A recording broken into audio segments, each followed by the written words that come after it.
Hi, good morning. Thank you for joining us. So this webinar that you're attending is about understanding malware protection in schools. So this is one of a series of webinars, and you can see all of them and download all of them from our website. So if you've missed any, you can go back there and see them. This webinar will be available from the website from about tomorrow. Also, any questions that you ask during this webinar, we will download all the questions and provide answers and upload those as well to the website. So we'll be hearing from Andy from the technical certification team. We'll be giving the presentation this morning, and Neil, who runs the technical certification scheme, will also be there to answer your questions as we go along. At the end of the presentation, if there are any more questions, we will have a go at answering them. But as I say, all the questions will be answered and uploaded onto the website for tomorrow. So I'll just hand over to Andy now. Thank you very much. Andy, over to you. Thank you, Emma. Hi, everyone. I'm Andy. For those of you that haven't been on these presentations before, I'm a member of the certification technical team at IASME. And our job basically is to provide support to yourselves as applicants, but also to the assessors and to help protect the scheme. We're not here to provide one-to-one consultancy, but if you do need that, you can go directly to one of our certification bodies. Their details are found on our website, and they will be happy to help. I'm also a school governor at a local primary school down the road in Worcestershire, and we ourselves are going through the Cyber Essentials application at the moment. So I understand some of the problems you may be facing within the education and school sector. And today we're going to look at malware protection. It's going to be a 20-25 minute presentation, and then as mentioned, this will be followed by any questions you may have if they haven't been answered throughout this presentation.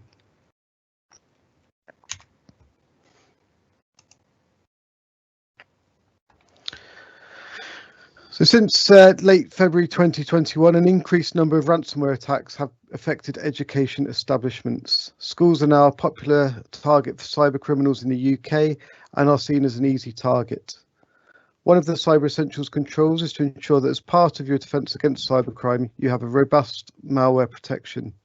This will help ensure your school does not become a statistic and risk losing its data, leading to possible financial and reputational damage.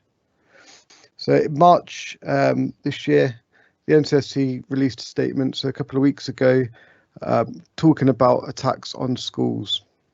The NCSC continues to respond to an increased number of ransomware attacks affecting education establishments in the UK, including schools, colleges and universities, was a quote taken from that report. So this has been known for a lot longer than February 2021. It started a year or two ago. Schools in the US were hit, and then that trend's now carried on over in the UK, and it really is starting to gather momentum. So it's really important that we try and nip it and protect ourselves right now.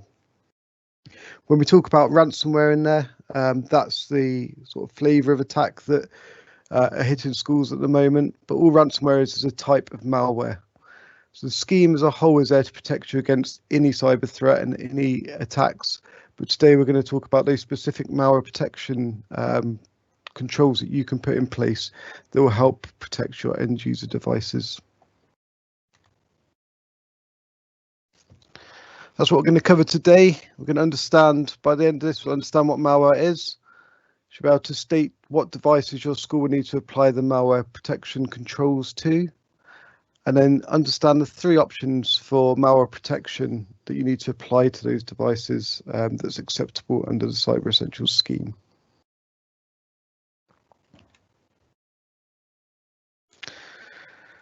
So for those of you that have been on the other presentation, this slide comes up every time and is just there as a refresher for you. And this is common terminology that's taken from the Cyber Essentials requirements for IT infrastructure document that's found on the NCSC website. For those that haven't been on one of these before, we'll quickly go over them now. So when we talk about devices, these are all types of hosts, networking equipment, servers, networks and end user equipment. The important thing to note here is that these are all physical or virtual, so all your virtual machines are counted within the scope. Software, this includes all operating systems, all your applications if they're commercial off-the-shelf ones, including all of their plugins, interpreters, scripts, libraries, and for network software as well, and then the firmware, which is the operating systems that you'll find on the actual, for firewalls and routers. That's like their operating system. Organizational data can be defined as any electronic data that belongs to your school. So these could be emails, office documents, database data, financial data. And then organizational services can be defined as any software applications, cloud services, things like user interactive desktops and mobile device management. Those two bottom bits of terminology are just being added into the requirements for IT infrastructure document at the moment, and they'll be available on the updated document that's released in a couple of weeks. So when we talk about organizational data and services, that's anything, any device that has access to organizational data or services need to be in scope of the CE assessment.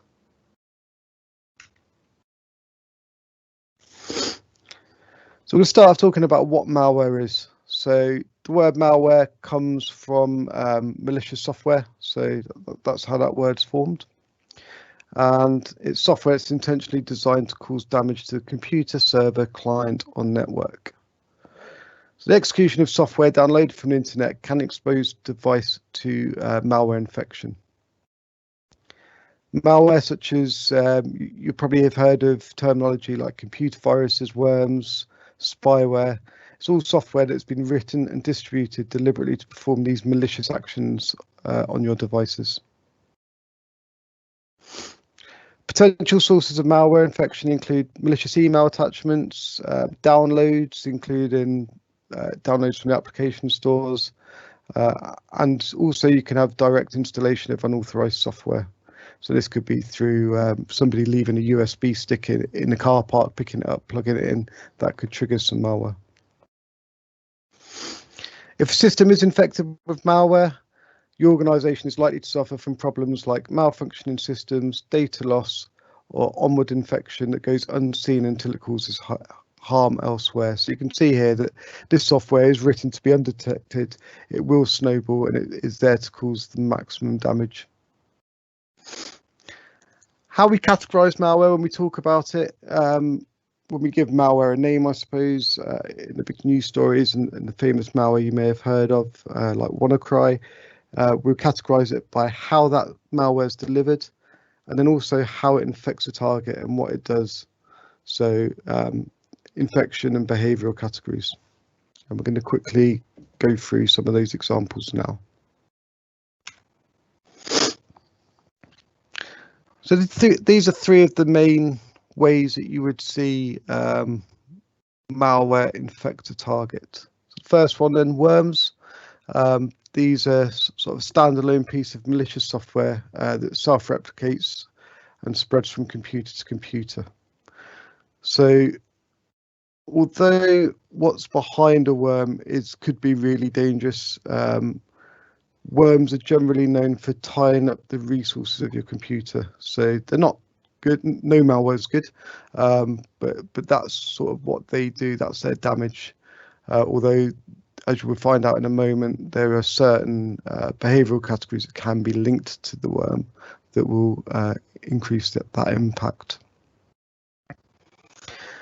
Virus then is a piece of computer code that inserts itself within the code of another standalone program. This then forces that program to take malicious action and spread itself. So again, same as a worm, it will spread between computers, but this time, rather than being a standalone piece of malicious software, it's hidden within the code of something else. And then the final one is a Trojan that we're going to look at, and this is a program. It cannot reproduce itself, but it masquerades as doing something the user wants and tricks them into activating it so it can do its damage and spread. So again, the behavioral category that we'll cover in a minute may cause the spread, or you could combine it with another delivery method. So inside that Trojan, you could have a worm, but obviously taken from the Trojan horse, something that you would see as safe as a user and you would want to click on, and then underneath it is something malicious.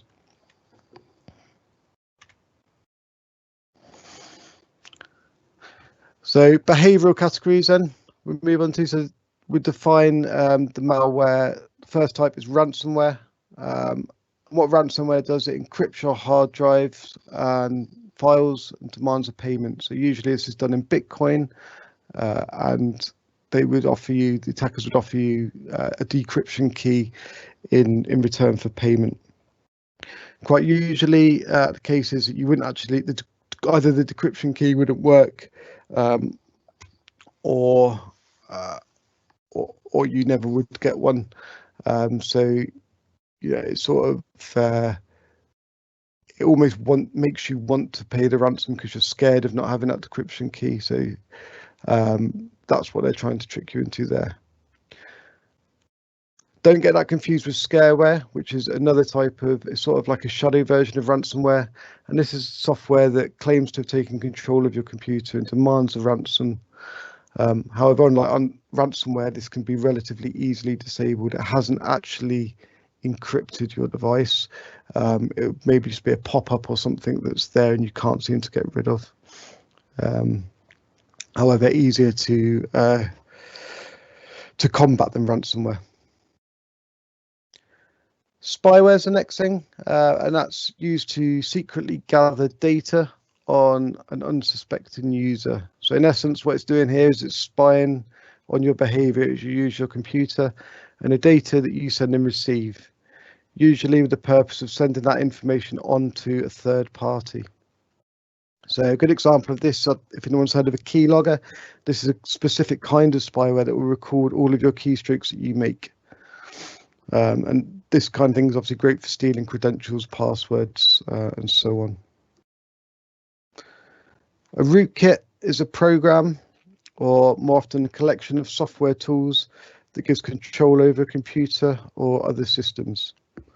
It gets its name because it's sort of like a kit of tools that gain root access. When we talk about root access, this comes from like a Unix operating system, and basically what that means is it's administrator level control.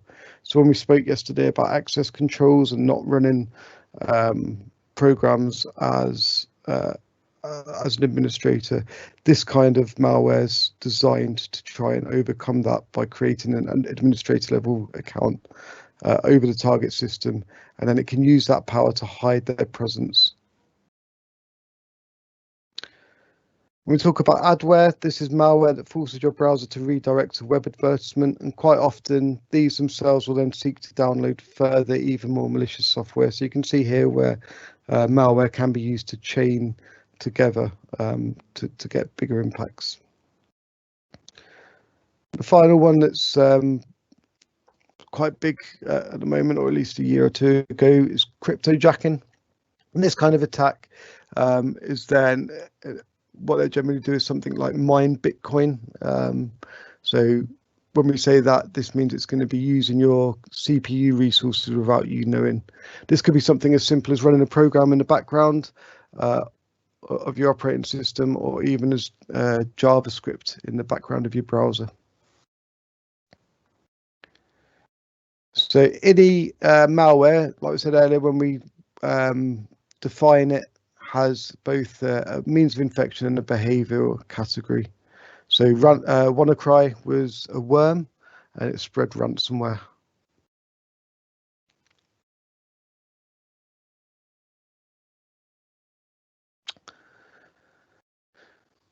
So when we talk about malware protection, you need to apply these controls to desktop computers, laptop computers, tablets, and mobile phones. That's what we're concerned about.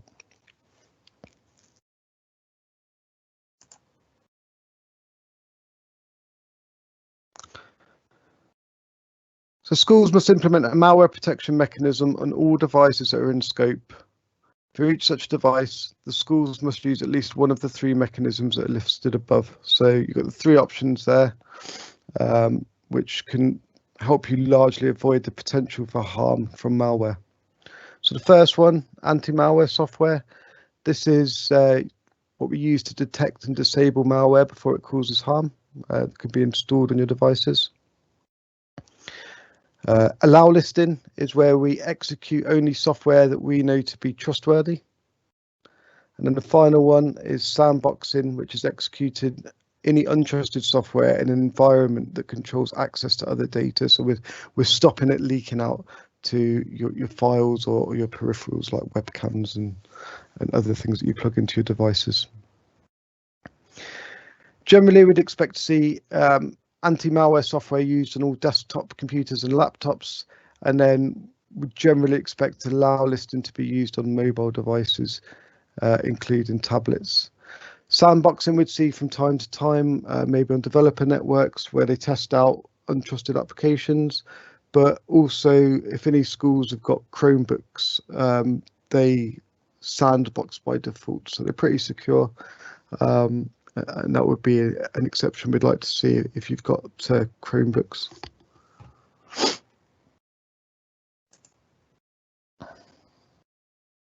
So digging a bit deeper into these three controls then, anti-malware software is the first one.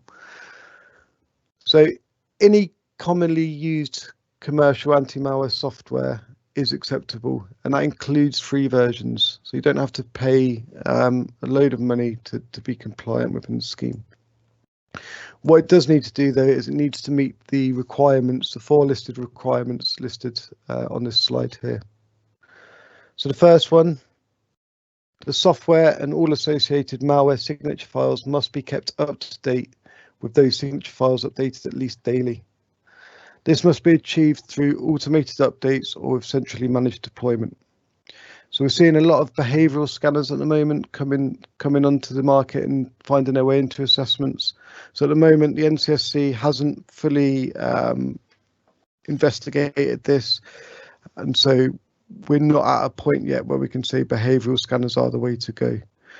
On most of the higher quality behavioural scanners, if you do use one of these, there's normally an option on that you can set so it also downloads signature files at a set time. So as long as you've got signature files updating daily as well as a backup, then this could make your software compliant if you use this kind of software. It must be configured to scan files automatically upon access. This includes when files are downloaded and opened and when they're accessed from a network folder. The software must scan web pages automatically when they're accessed through a web browser. So this could be if you're using that web browser to facilitate some other kind of software, or if you're using the browser itself for internet web browsing. The software must also prevent connections to malicious websites on the internet. This could be done through deny listing or any other method. And the only exception to this is if you've got a clear documented business need and the applicant understands, so as a school you understand and accept the associated risks. So there's a few common misconceptions that we're going to briefly go over now. And that's the first one is we hear a lot of people think that Macs don't get viruses. This isn't the case. Anything that has software installed on it could introduce a vulnerability. Another misconception is because Macs come with antivirus installed with the operating system, this is suitable. Again, this is not. If you have any Mac machines, you will need to, at the moment, you will need to put on some kind of other anti-malware software.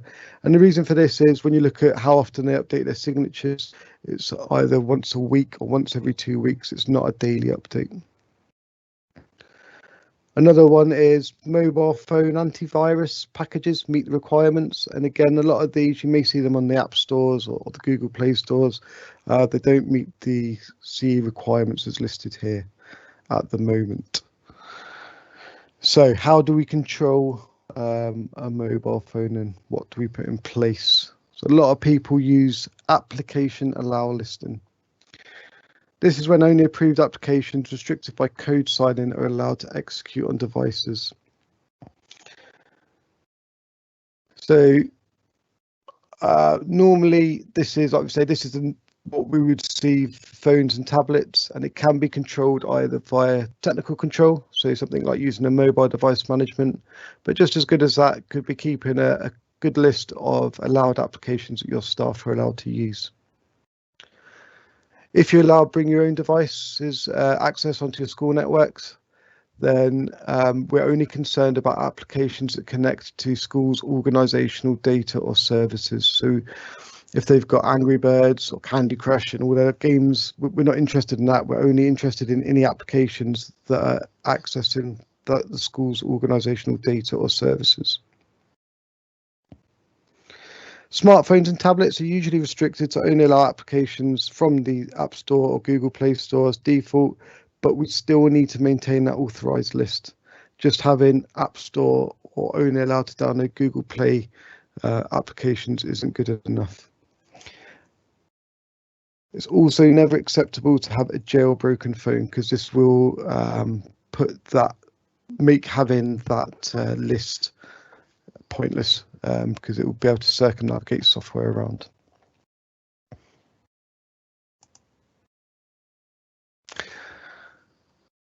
Final option then, application sandboxing. So this is usually carried out by developers testing new software, and also we're seeing it on the Chromebooks now. What we're doing here is we're making sure that any untrusted applications are separated from other sandboxed applications. So it's not just untrusted applications, everything needs to be sandboxed from each other.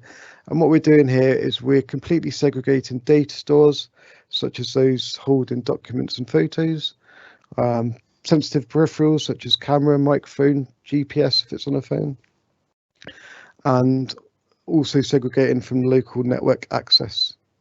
This is often very difficult to achieve, so very rare that we would see it, but it does remain an option. And like I keep saying, the Chromebooks at the moment do utilize this very well, so would be acceptable.